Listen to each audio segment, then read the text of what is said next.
So, this is probably going to be a very long rant about how I personally tend to interpret canon for things that are not finished.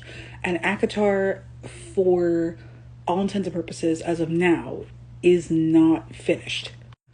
Okay, so SJM changing things on the fly to make her new story make sense is annoying, but I'm not as mad about it as other fans, because I think to make the transition from a single book, like the single ACOTAR Court of Thorns and Roses book, to a series, certain changes needed to be made. And I think because she had to make those changes, canon is more liquid than it would be for something that is completely finished, like totally solid. And the best example that I could think of when I think about a fluid canon is the Lord of the Rings series. And now I get to talk about my favorite thing in the world, the Lord of the Rings and the writings of J.R.R. Tolkien. Okay, great example here. This guy over here, under Angrod, that's Orodreth. Orodreth is the king of the elves in Nargothrond at the time of Nargothrond's fall, during the whole Children of Húrin saga. Here, he's Angrod's son. But here he is the son of Finarfin. He's part of Finarfin's, he's one of Finarfin's sons. And he inherits the throne of Nargothrond through Finrod, who is the eldest brother. But in the previous one, he is Angrod's son. Now, these distinctions matter, and these distinctions can't really be settled by the canon that exists, because some of the canon contradicts each other.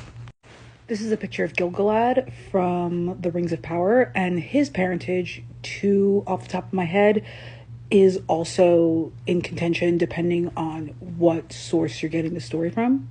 And this is what I'm talking about when I'm talking about a fluid canon, when the story is not complete, and the Silmarillion and the greater Middle-earth lore was not complete at the time of J.R.R. Tolkien's of his death.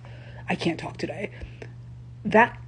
Because that canon was not complete, I personally am a lot more forgiving of these sort of contradictions. And I'm not going to call SJM a Tolkien caliber writer. No. I also think that there's a lot to be said about ACOTAR's very soft world building. Literally, I think SJM built Prythian as much as she needed to in order to facilitate the romances and the current story going on. Everything else is kind of